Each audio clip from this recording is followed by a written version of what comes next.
We'll answer as many questions as we possibly can throughout the show. Let's get straight to it, Leon. The Manchester derby. We were hoping for a better game. It was a pretty one-sided affair, wasn't it? Yeah, it was, as you said, you're hoping for anything really to happen in a Manchester derby, a local derby, fight, desire, tackles, goals, sending-offs maybe, but it was probably the most one-sided derby I've seen probably in my life. Were you surprised about how the two teams set up? If we have a look at the formations, United went to a back three, didn't they, against Tottenham? It worked for them. They kept it for the Champions League game against Atalanta, and then again for the Manchester derby.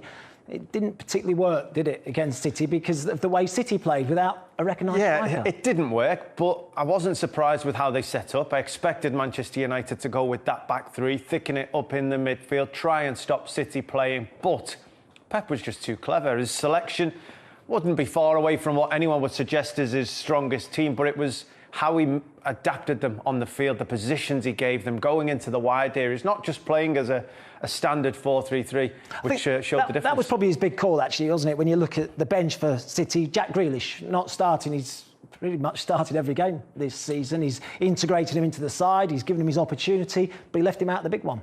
He did, because as we saw, he wanted a left-sided, left-footed player on the left-hand side and similar on the right-hand side to stretch the Manchester United team as much as he can. He was clever in his tactical analysis of the game, knowing that Manchester United would adopt a wing-back formation, keeping those wing-backs all the way back, gave them so much room, more so than you'd expect a Manchester City team to get in a Manchester derby, but they just dominated the game from there. Absolutely. Let's have a look at some of the clips then, shall we? And show us, Leon, how exactly you felt that Man City dominated the game then. Well, they dominated, as you'd expect a Manchester City team to do, possession of the ball, but they pressed, as you'd expect, right from the beginning of the game, forcing Manchester United into these positions. Now, from a Manchester City point of view, I think it was terrific. I think they pressed, as you can see. We've got people all tight and on the field. Foden trying to cut the pass at the bottom, all following in, all close, forcing Manchester United to not have many options. But I think we'll see on the first couple of clips, I don't feel that Manchester United worked hard enough or were confident enough to take the ball in tough areas, and I think Manchester City really played into that. I was about to ask you, what really was United's plan with the ball? Because without the ball, we knew it was a back five, everyone in shape. It was a midfield three and two up top, but they were quite tight, weren't they? And said you can't play through the middle. That was United's plan without the ball. But what about with the ball? I'm still trying to figure it out. If I'm completely honest, I think that, you know, when you see Manchester United getting into these areas, giving the ball away, City pressed, yes, but they didn't have to work very hard to make that press successful. So then Manchester United without the ball at home, not pressing again, and then, you know, another clip, Manchester United. Well, look, I'm asking how United are going to get out here, because City are pressing. City is laying a trap, really. They're saying, go on, we know you want to play out from the back. The way that Lindelof and Maguire are set up, I'm looking at this position straight away. Well, you're doing it from a City point of view and how they're locked in. Let me look at it from a Man United point of view. They're trying to play out Eric Bailly here, Wan-Bissaka here. How are they going to get the ball? Is that the right position for them as a back three? I'm looking and thinking, who wants the ball? Does McTominay want the ball there? Is Fred looking to get on it? You know, when City have the ball, you can see they're absolutely desperate, aren't they? Yeah, well, I'm saying Manchester City are set up in a nice starting position to press. They've got Manchester United in their sights. They're all in covering positions. And this is what I mean from Manchester United. I don't know how hard they really wanted to work to get on the ball. You've just showed Bailly at the bottom and Wan-Bissaka. We've just had a pass. He's walking away. Everybody's walking away. We've now gone across to Harry Maguire. You see Kevin De Bruyne there pointing. He's going to do the pressing job because he knows that's what he is. But he's also doing it knowing that he's half stopping that pass. He's half asking his teammate, are you up behind me? But what they do is they force Manchester United to play into these areas under pressure. And I'd say to anybody who's... What kind of pass do we feel that Harry Maguire's got at the moment? Well, I'm looking there and I'm thinking, what can he play? He's got a couple of options. He's going to play short in there. He can play out to his left back, but that's tight, difficult ball. He can play in here to Fred, into his midfield player, but again, I mean, it's quite tight in there, and I guess he's got the long one, hasn't he, to go up Ronaldo. Potential, but when you're a right-footed centre-back playing on the left side and this ball's on your left foot, I'm not sure you really fancy that long pass. Take that one away. To take that one away. And then you're sort of playing it into Fred, and he's not really showing for the ball. You've seen, as a midfielder for many years, Matt, when you actually want the ball, you show it in your body language. You go in, you ask for it, you've got your arms out, you're screaming. Fred looks to me like he's in the position without really wanting it. Shaw's the easy pass, and I felt that was pretty much what they took, and it just played right into Manchester City's hands. You see Jesus able to press that already.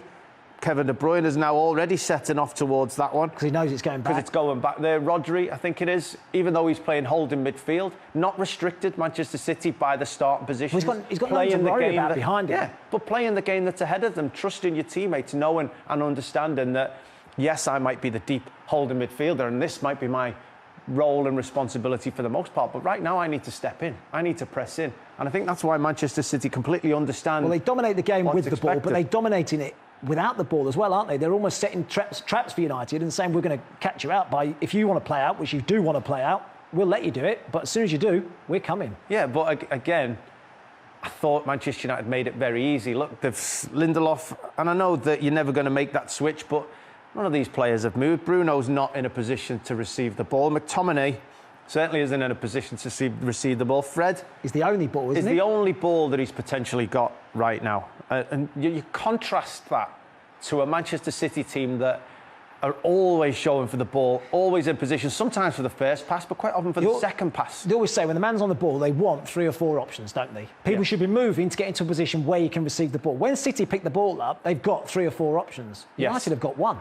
Yes, but the thing that makes Manchester City, and there you go, Harry Maguire ends up having to kick it long. Manchester City win the ball back and start another probably 3 or 4 minutes of possession football in this Manchester United half. But what they do is, Manchester City, they're always thinking about the second pass. Well, they're always thinking about the third pass, whereas Wan-Bissaka here now on the ball has got it. Bruno Fernandes sort of comes towards the ball to show a little bit. Ronaldo is trying to run away maybe, but there's no way that Wan-Bissaka can get that ball through to him. Greenwood makes a run up the pitch, okay, trying to stretch it. The rest of the players, I wouldn't say that any of them are trying to influence the ball, get on the ball. They're shattered from chasing. Maybe so, but not one of them is trying to influence the ball. Manchester City would, the first player shows for the ball, but then you would have probably 2 or 3, maybe even 4 of these thinking about the next pass. If Bruno Fernandes was to get it, am I in a position to get the ball off Bruno Fernandes? That's how Manchester City keep possession of the ball for a long time. But Fred is in trouble here. He's got nothing, plays it to Bruno Fernandes. Now, Bruno Fernandes, again, in trouble. Back towards goal, facing that way. What kind of options have you got? Potentially your keeper. Yeah, that's the only pass. Wan-Bissaka's going to back off into this area to try and make something from it for him. But he certainly doesn't want it. His body language. McTominay isn't in a position to get the ball. You're just scratching your head here as to what Man United have worked on through the week. And look, they know that City are probably going to have the majority of the ball, aren't they? Because City do that to everyone, not just Man United, do it to any team in the league. They'll have the majority of the ball. But what's their plan? How are they going to get out? And I say shattered. It's the 7th minute of the game. They can't be tired now. But again, there's no real movement to get on the ball, is there? There's no one that's saying, give it to me, I'll move. And I talk about making 3 or 4 yard runs just to get into an angle where you can receive it. There's none of that. Well, if they were more confident and braver, and if this was, as I said, roles reversed, this player in this position would be screaming for the ball. Yes, it's a tight pass, but if you're brave, if you're positive, if we know this is what we're going to try and do, we're all going to show for the ball and take the ball in tight areas, you're out, and you're actually up the field. Yeah. But it was as if, you know, we're working so hard, been there many times, when you work so hard off the ball and you don't get a look, even 7 minutes into a game, when you actually win the ball back, you're actually all hoping for a rest. You're hoping one of your teammates keeps the ball for a moment so that you can get a break. Fortunately for United, Bruno Fernandes gets himself into this position. Wan-Bissaka probably has to play this up the line, but you wonder to who? Ronaldo's all the way back here. I mean, it's brilliant from City. They're pinning United in. It's brilliant. It's brilliant because they don't always get the credit because they've pinned in, they've forced into areas. They've got Manchester United into these areas of the field and they've pretty much got an overload. in this area, and yet they've still got that man spare in this position.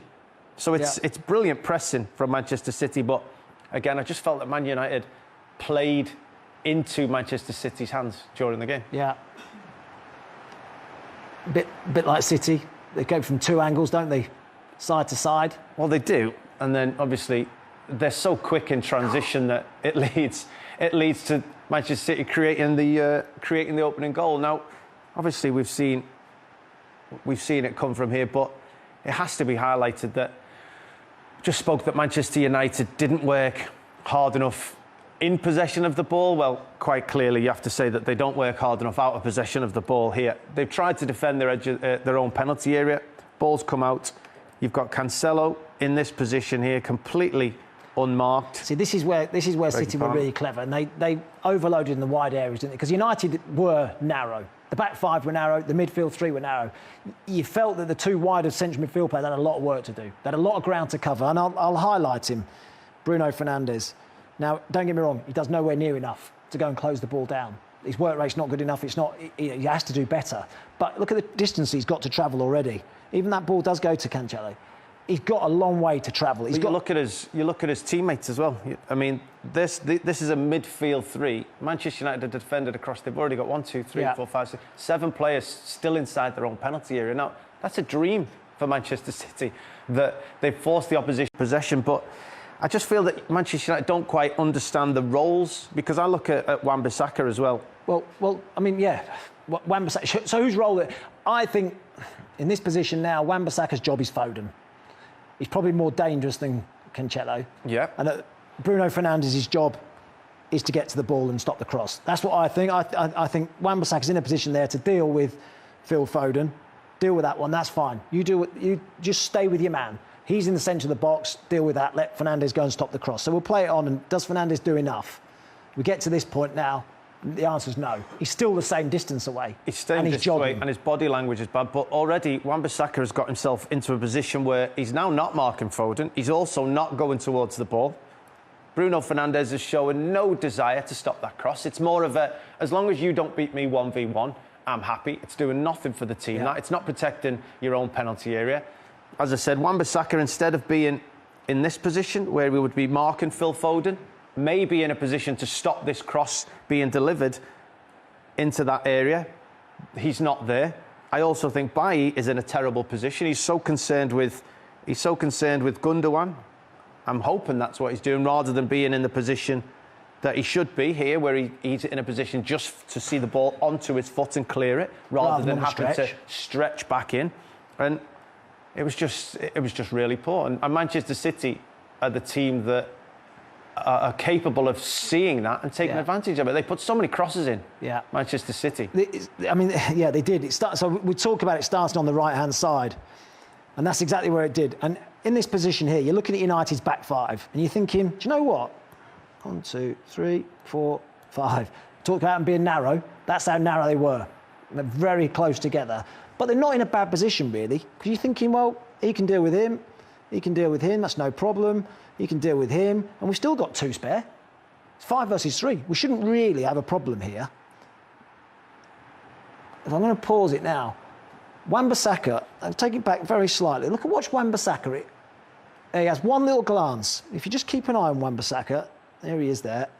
I'll play it on slowly. He has one little glance. Sees Foden there. So now he's seen him. So you think, right, do your job. Everyone else is marked. It's no problem at all. It shouldn't be a problem. As it comes in, right, Bailly has lost Gundogan, not seen him. Wan-Bissaka has lost Foden, behind him, can't see him. So your body position straight away is wrong as a defender, because all you can see is what's there. You need to be on the half turn, open your body up so you can see the ball and the man. Neither of them do that. No one's doing it. Lindelof hasn't done it. Maguire hasn't done it. Bailly isn't doing it, and Wan-Bissaka isn't doing it. This is one of the strengths of Manchester City, though. Despite them not playing with Should score. Yeah, of course. But despite not playing with any strikers, they've now isolated Manchester United 4v4 inside their own penalty area by making runs from deep. Bruno's miles away. Bruno's miles away. If Wan-Bissaka's marking Foden, or he's doing a job on Foden, he gets himself, as you quite rightly say, into this position where he might better deal with it. Again, look at Bailly's position. He's now gone the other way, so he's facing like that instead of opening his body up so he can see the cross, see the man. Ball comes in. Wan-Bissaka, if he's in that position, he heads it clear. Ends up in the back of the net. That's 7 minutes into the game. Where's United's plan again? Where's he going? Wan-Bissaka. Right, Bruno now. Is there a way out? Is there a way of playing a 5, 10, 15-yard ball? I look at it and think there is. This is the one. It is. I mean, look, there's the ball, isn't it? It didn't happen very often during the game that Manchester City actually played something a little bit clever. That pass was clever. Suddenly, you've beat 2 Manchester City players. Yeah. Right, now we took an advantage. And this is, again, I keep referring to the intelligence and understanding of the Manchester City side, knowing when and where to hurt teams and knowing when they've got the advantage. As I said, Wan-Bissaka's just created that advantage there. Now, suddenly, as you said, you've got that pass into... We've got 2 players. Into Fred or into Greenwood. But Ronaldo's calling, he wants it done to the far side. It's not necessary, but it's not necessary in one pass. But that is their advantage. But they chose the wrong option and let Manchester City off, not off the hook because they were so far up the field, but you're allowing Manchester City to compete for it's the ball. It's hopeful, isn't it? On the ball, on the ball for United, it's hopeful. There's no real plan. No. But how quickly you see Manchester City get the ball in these areas. You see, they won the ball back very quickly because they had a game plan that we're going to have. And we showed at the very top, we're going to have a left-footed fella all the way out here, stretching the pitch. We're going to put a right-footer all the way on that side of the pitch. At the moment, it's Kyle Walker. Jesus has come into this position. But how quickly that Manchester City go, right, we've won the ball back now. Where's our game plan? Where are we going to hurt them today? Well, I'll tell you what, it's this area. And it's this area. Down the sides. Yeah, it's down the sides. We're going to allow Manchester United, with all the strength that Manchester United have got in the middle, we're not going to go in there. They're strong in there. We'll play where they're weak. And how quickly they identified that intelligence. Look at the way Cancelo just hangs into this area. He's waiting. He's got his arm up. If you watch Cancelo, hangs in this he has area. his arm up, looking for the ball. He wants the ball. No, his arm's up now. Stones has seen him, bangs it across early. And now it's a 2v1, and then Wan-Bissaka's got a problem now, hasn't he? He's 3v1. The way that they've overloaded it now, boom, 3v1. And he's thinking, where do I go? He's thinking, who do I go to? Do I stay where I am? Do I go tight? Do I go to the ball? He has absolutely no idea, really, what to do.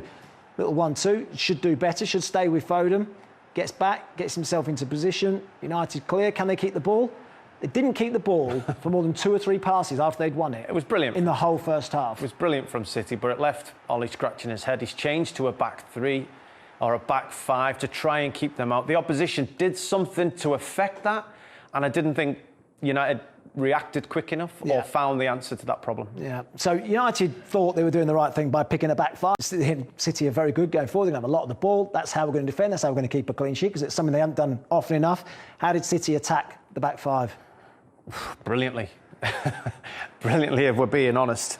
As I said, we've already half highlighted. Well, that's the position that perfect moment, there. but this is it. This is it. We show Foden, Jesus, and this is where they were clever. You see Gundogan, and it's Bernardo Silva playing either side. Well, let me just show you the Man United back 5 and ask you. That's a good shape, yeah? Is that a good shape? That looks on paper a good shape. Yeah. Who are you marking? Who are you affecting? I think the referee's the best referee in the league. But they're not affecting anything.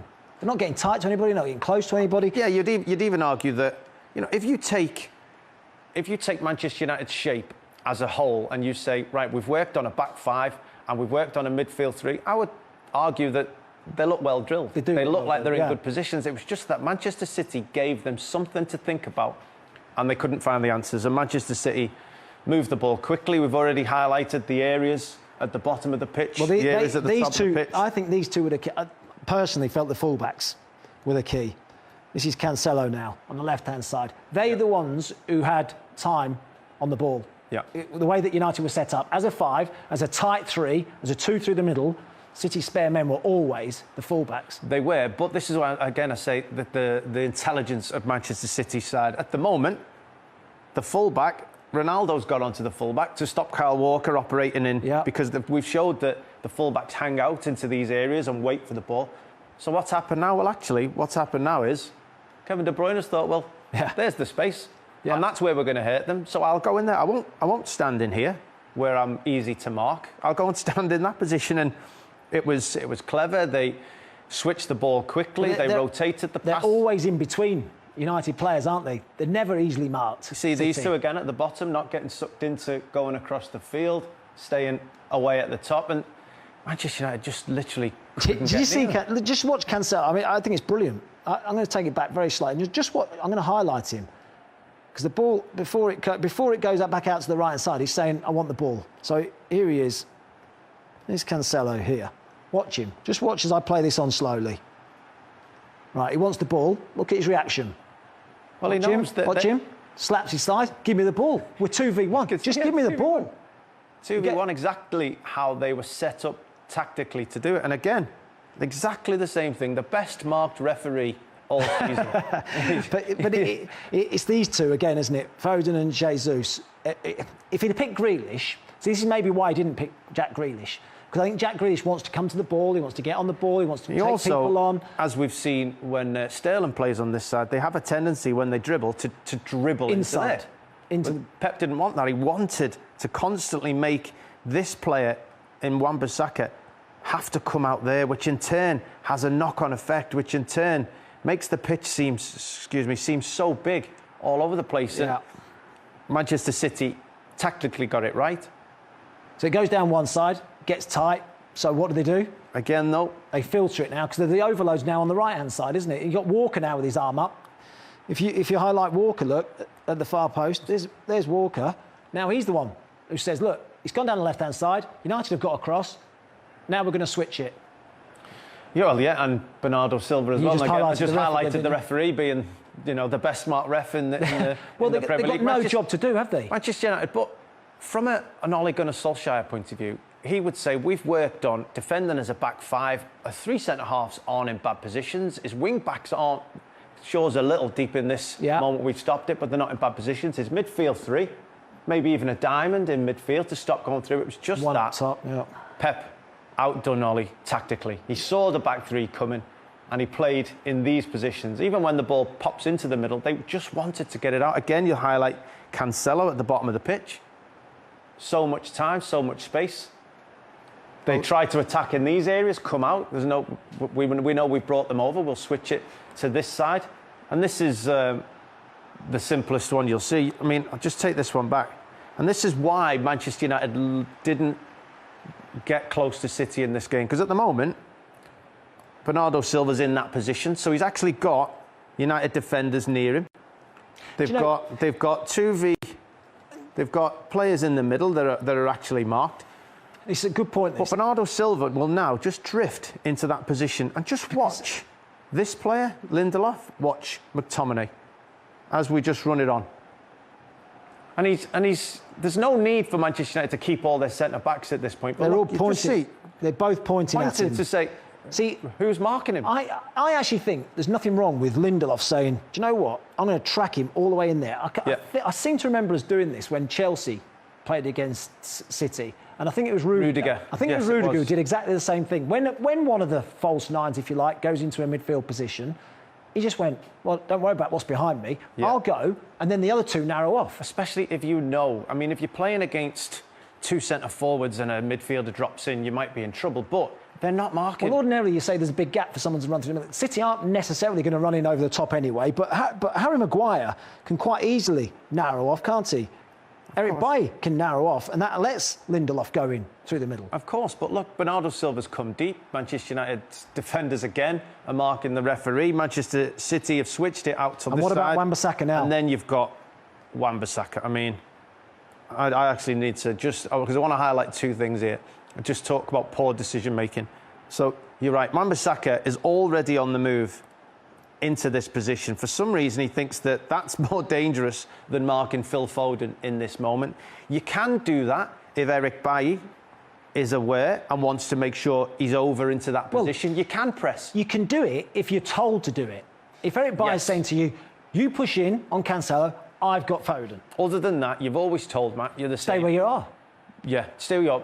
It's better to have the ball in front of you than have the ball behind you. You defend what you've got and you try and go to press afterwards. So that's the original part. But I also want to watch, because this ends up with a Kevin De Bruyne effort on goal. So I just want to highlight Harry Maguire here because, as I said, they're set up in a decent bit of shape. Just watch as United get caught out. Watch what he does. So he tries to play He offside. steps forward, right? Suddenly, Luke Shaw is now in trouble. Yeah. So I'm just going to highlight Harry Maguire again. Luke Shaw's in trouble. Jesus is running in behind. So just watch Harry Maguire. So Shaw does the run with Jesus. He has to. Yeah. So Harry Maguire points in a moment, because I'm going to let it play full speed, points to Luke Shaw, pick up Jesus. Yeah. In doing so, you would expect the understanding Well, is that he picks he's going to take Kevin De Bruyne. Surely. Right? Because they're in trouble, Manchester City. Watch. There he is, pointing Maguire. He's got Kevin De Bruyne. No, he's not got Kevin De Bruyne, who ends up having the shot. So he steps up, he allows the space. They're constantly scrambling and end up conceding another chance of goal. And this is another one where, again, City don't get dragged in. They don't say, oh, I've not got the ball. Do you know what? I'll go looking for it. I haven't had the ball for a little while. I'll go looking for it. Yeah. Come into the bodies. They stay where they are. They're quite happy to stay where they are. We'll play it on. He has a couple of times again. Cancelo wants the ball. Look at this. I mean, how long has this clip been playing for now? Look at the space that Cancelo is in. And he's been in that the whole time. Honestly, I'm looking at that thinking, someone do something, please. Well, the fact Get that tied to it. 2v1 the whole time. and he's still got his arms in the air, and he's frustrated that the ball's not coming. He's done it again. He slapped his thighs was again. a pass. I mean, John Stones He's hardly seen it a thought couple of about that times. all afternoon. He played that pass quite often without even thinking. Suddenly, Phil Foden up on the outside, and Lindelof has an effort at goal. More efforts on their own goal than they had at the other end. And he won the tactical battle. Yes, he's got the better team. I don't think anyone would argue with that. But tactically, got it spot Well, on. tactically, he got it absolutely spot on because we talked about who were the spare men for Man City. And it was the fullbacks, wasn't it? It was Cancelo and Walker. 125 touches, 122 touches. This is all the outfield players in the game. Have a look, all the way down. Man United's. So every outfield player for City, because they didn't make a sub, by the way, in the game, had more touches than every single United player. The most was Lindelof for United on 69 touches. That is pretty frightening, isn't it? Oh, definitely. Very frightening. Manchester United expected the home team to have more play. Yeah, you probably know Manchester City will have a lot of the ball, but the fact that it's your centre-half that's the only that's had most touches of your team, nowhere near the Manchester City team. It's quite interesting that there was no substitution made by Pep. He thought they're the players to get the job done. I don't need to be forced. There's no thought that you have to make substitutions, despite him having probably £500 million worth of players on the bench. I think it was only the second time he's ever done that as well, since he's taken over at City. Only the second time in the Premier League. Second goal. Let's have a look at it then. Bernardo Silva, it comes from the wide player again. Of course it does. It comes from Cancelo, doesn't it? His cross. Fullback's on the ball again. I think in this goal, or it might have been this one or the first goal, every single City player had a touch in the build-up to the goal as well. It's just, I mean, it comes down simply that Wan-Bissaka's got to work harder to get out, in my opinion. That's the first point. The catalogue of errors, isn't it? It's not just Wan-Bissaka. But because we know it's wing-backs, he's not a full-back. He's known that Cancelo's ahead of him. He's also watched Phil Foden. I saw him do it moments ago. Don't need to take it back. Go into that position. He knows there's nobody behind him. Ball comes out to this side of the field. He has to work harder than this to get out to stop the cross. He is arguably the best one-on-one defender. Yeah. He's going up against Cancelo. Get right in his face. Get closer to him. Get right there. And if he tries to knock the ball and take you on, you should have the ability to get your arms out, get your body in and defend it. He's far too passive. He even jumps to his side to allow that one to come through. But I just think it's a wonderful ball we're about to see. But one of those defenders has got to go and deal with it. How many times have we said it? Maguire and Shaw. Let's play it on. McTominay's found himself deep in the defensive line. And he's done that because... Let's play it on slowly, look. How many times have we said, Maguire, deal with it? Shaw, deal with it. They've conceded so many goals at that far post with the two of them culpable. I think Maguire could have dealt with that. Just go and head it. I think he could have gone and headed it. I think that if you're a centre-half and the ball's coming in, you're in that position, you just go head it. Luke Shaw, deal with it. I think Luke Shaw could have stopped Bernardo getting to the ball, but as a left-back, I think you're expecting your centre-half to go and deal with that. If it comes over Harry Maguire's left shoulder, in between him and Luke Shaw. Luke Shaw's got to deal with it. He's in trouble. But the fact it comes off the inside of Harry Maguire's shoulder, that's something that Bernardo Silva that's played the ball out to Cancelo. And they both just left it to each other. David De Gea maybe could do a bit better, possibly. Comes it in from a short distance.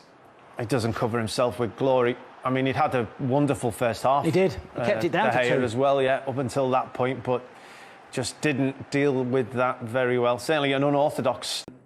Ended up 2-0 at half-time and probably a justifiably fair score. It was a damning day, wasn't it, for Man United?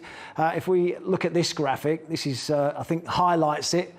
Man United's fewest touches in the opposition box since Opta began recording the stats, and this is since the 2008-09 season. Just 4 touches in the opposition box. I think they only had the one shot, didn't they? It was Ronaldo's shot with keeper save. Really? But you're talking about a derby here. You know, bragging rights, etc. Top 4, title race supposedly at home as well. At home, crowd up. You've just been beaten by Liverpool at home, haven't you? You want a reaction. 4 touches in the opposition box. 4 touches. Not many opportunities to get forward because they didn't win the ball back off Manchester City. They didn't get close enough. They didn't put a tackle in. One booking, Ronaldo, late in the second half. Only person that laid a glove on Manchester City. You know they're a quality side. Sometimes you've got to get the crowd on side. You might not be able to even win the ball, but you've got to try and go and, you know, it's done less in the modern game. You've got to go smash someone. You've got to go get the crowd on your side. You've got to go try and get the team behind you, raise the tempo of the game. One booking. Let's have a look at this then. United, 389 passes they completed in the match. Man City, well, not 427 in the match. That's just the second half. So they completed more passes in the second half than United did in the whole game. Well, we've come to expect every stat is just highlighting it now, isn't it? The dominance. But this is the key. Look at the amount of passes they've had in Manchester United's half. They're not passes in their own half, for keeping sake. They're passes in Manchester United's half, moving it to this area, getting it across, moving it to this area where they were strong, where they were dominant. Manchester United are a bit more all over the place, which sums up how they're kind of playing at the moment. It does feel a bit like that, doesn't it, Man United? 1 step forward, 2 steps back, so very up and down. I wonder what the Man United fans are thinking about it. Let's head down to the social hub. And Leroy?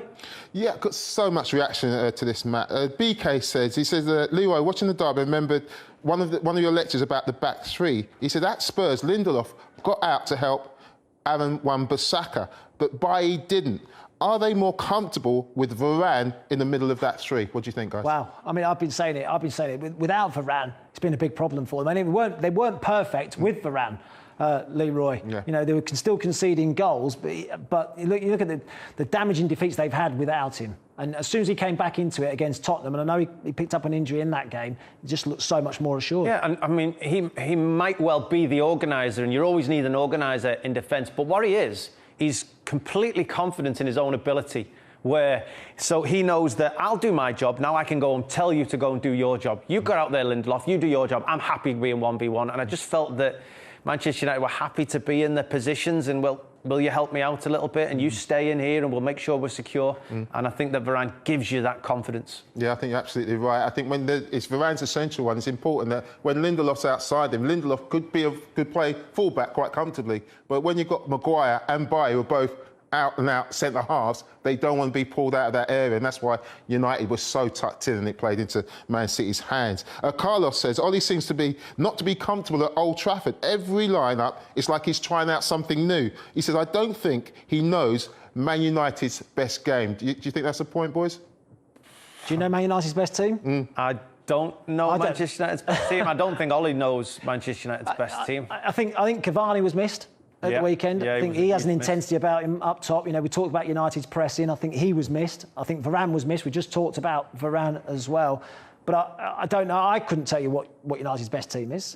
Most of the top sides have a way of playing, have a philosophy, and you can 9 out of the 11 pick their best side. I can't do that. Yeah, well, whether you've changed tactically, it's the style that Manchester United are lacking at the moment. They're not a pressing side. They're not quite a counter-attack side at the minute because they've got 7 behind the ball because of this back 3. They're not a possession team, so they need to figure out what they are and do it quickly. And just one more question. This is from BK. And Leho really mentions this as well. They say some of the players aren't dependable at the moment. It's frustrating. I'm holding myself back at the moment. So Ollie has to start Lingard. We need him. He's one who can set standards. And even Donny van de Beek, I see them as more dependable for us. Do you think those two might have played a part in the game? I think it depends on what you are, Leroy. You know, Leon talked there about, are they a pressing team, are they not a pressing team? If you're going to be a pressing team, then Lingard comes into the equation. Because we saw it last season when he was on loan at West Ham, and how quickly he got into people's faces and pressed from the front. If you're a pressing team and you're going to play that way, then great, absolutely, pick him.